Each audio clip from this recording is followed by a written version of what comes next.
Hey folks, welcome back to Sumthins Recording, and today I'm going to show you my technique for mixing bass guitar.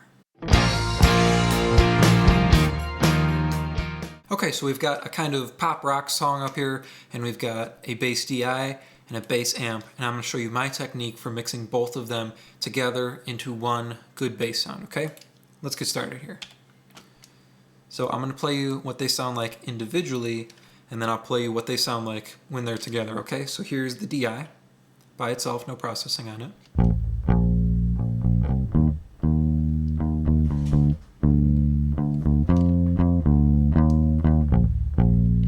Okay, now here's the amp, no processing.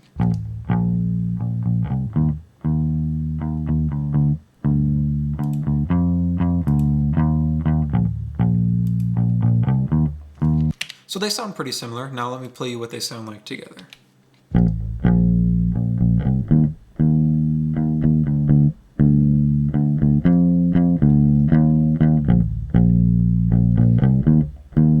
So you can see when I play them together, we get a lot more of that low mid instead of the lows that we want. And the reason is we have two sounds printing the same low end, but at slightly different times. So if we zoom in here,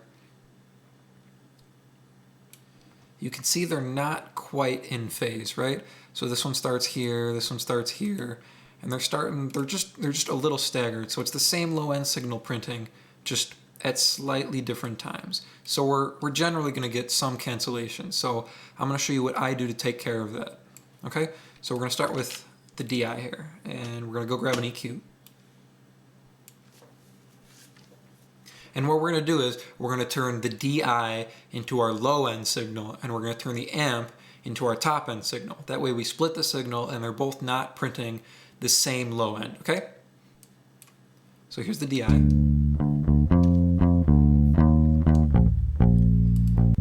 So we're going to take this low pass, and it looks like we can let everything below about right there, maybe a little bit higher, maybe 182, and then we can get rid of the low lows here. Now notice I'm using a 24 dB per octave slope. That's because I don't want too much of the signal in the crossover hairs bleeding through, otherwise you'll still get some phase issues. So now we'll drag the same one over and we will do the opposite. So we'll move this up to 182 and we're going to use that same 24 dB per octave slope, and we can pull this back, use a gentler slope on the high end there.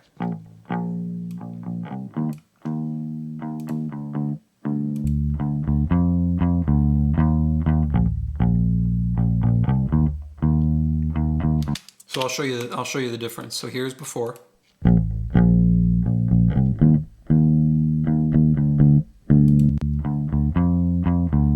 That's after. So you see we get the low lows back, and it kind of negates some of that heavy low mid energy that we don't want, right? Okay, and I'm going to take it one step further before we start mixing on the bus. So I'm going to take the DI track, and I'm going to duplicate it and pull it down here below the amp. And we're going to call this bass dist. So as you can guess, I'm going to use this as a distortion track, but we're going to drag the EQ over from the amp because we only want the high end. I don't want to distort the low end. I want a nice clean low end. That's why we're using the DI instead of the amp for the low end signal, okay?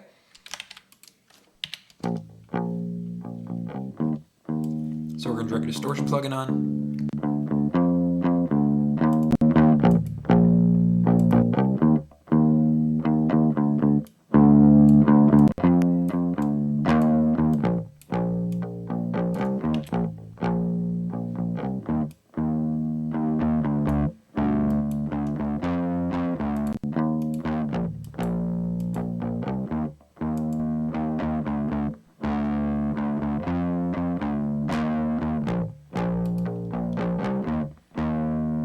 So you can hear that's pretty nasty sounding, right? All right, so we're gonna pull that down and we'll just mix it in with these other two.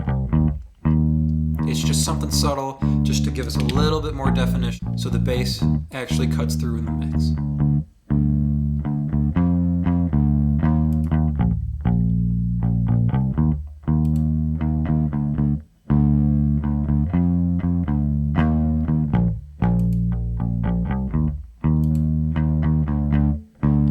So you see, when you listen to it by itself like that, you can hear that distortion. But when we put that in the entire mix, or even if we just put it in with the drum mix, all of the other instruments are going to absorb that distortion. And all it'll let you hear is just the little bit of high end we're adding to let the bass cut through, right? Okay, so now we're going to work on the bus here, okay? So the first thing we're going to do is we're going to high pass.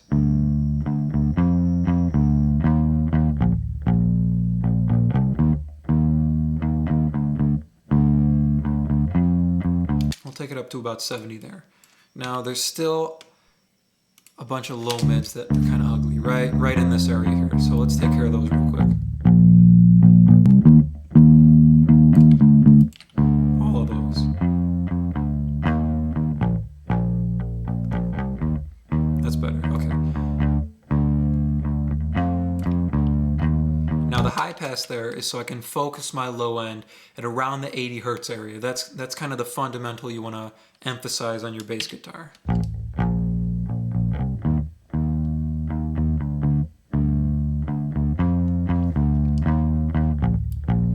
Now maybe we'll add a little bit of this.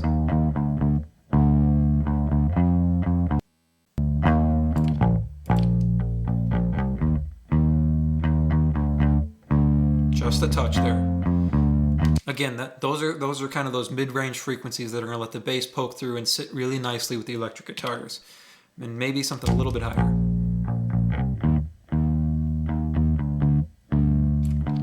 Yeah, a little bit of 4K.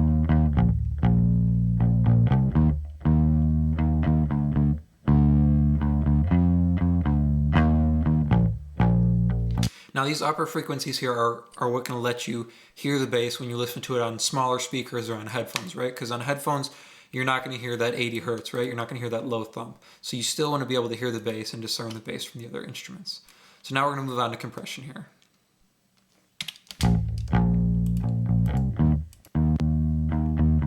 My favorite compressor for bass, obviously an 1176. So we're going to do the middle attack setting here. I was going to say a medium attack, but it's not a medium attack. You can see we go from 0.8 milliseconds to 0.02 milliseconds. It's a fast attack all the way around. So we're going to put it on the middle setting here. We're going to do the fastest release. We're going to pull the output down, and then we'll push the input into this one. So 1176s are a fixed threshold. So the more you push in, the more compression you're going to get. So we're going to go to these louder notes and see if we can get about maybe 5 dB of compression.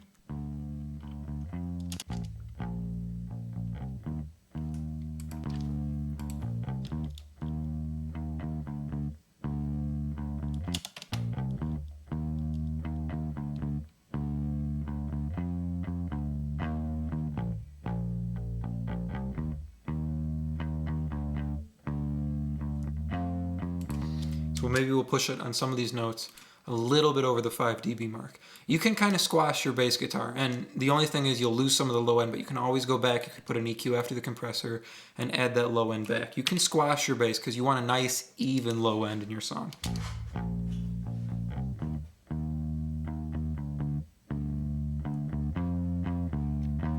Alright, I'm satisfied with that amount of compression, so let's pull the makeup gain up.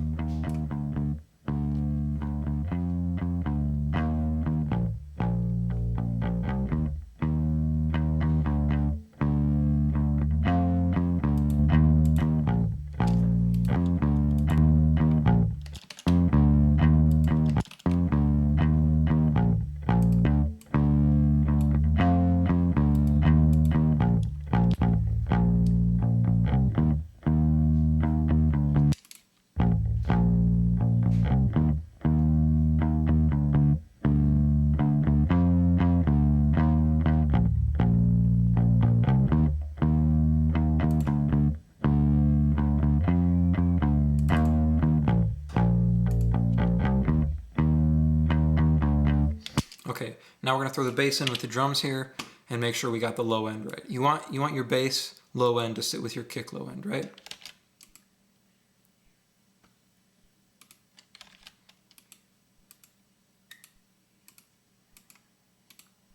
So here's our drums.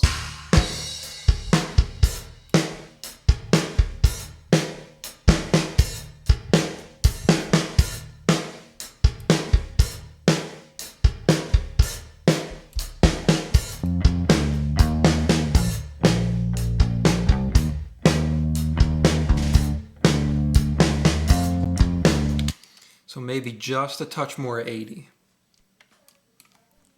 Just a little bit.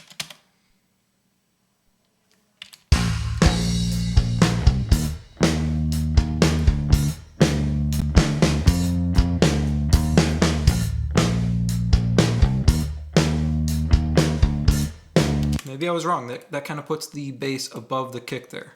Let's hear it one more time.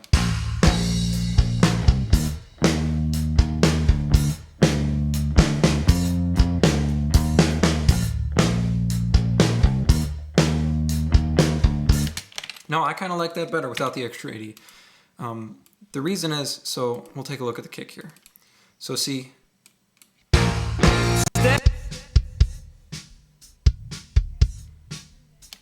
the kick sits right below 80 here. It's sitting in the 60, 70 area.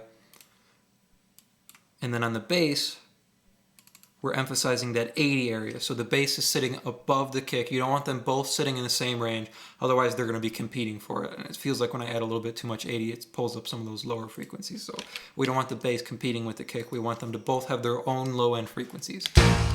So let's take a listen in the whole mix now. So here's the bass. Standing at the stage. We'll get those vocals muted.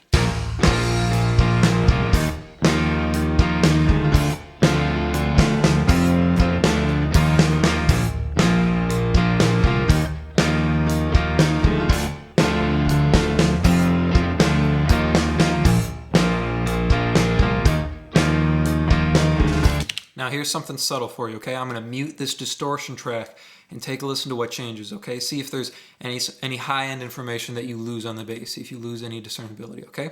So I'll play it with, and then I'll mute it and hear it without.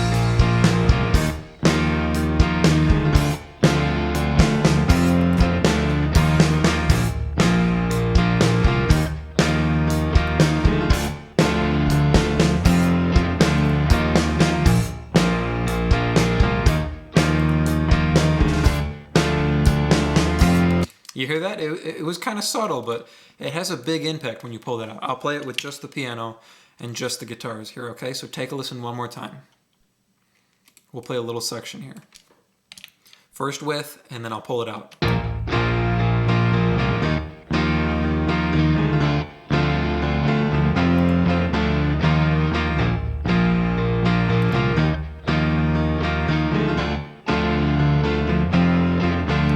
So that distortion track is adding those high mids that makes the bass slot really nicely in between the guitar and the piano there, okay?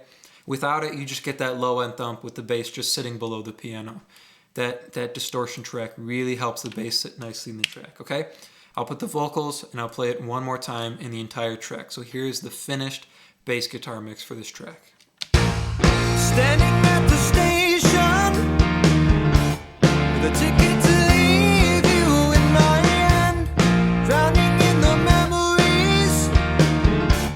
My consciousness fades from reality. I fall into a flashback before my eyes. The station fades to black.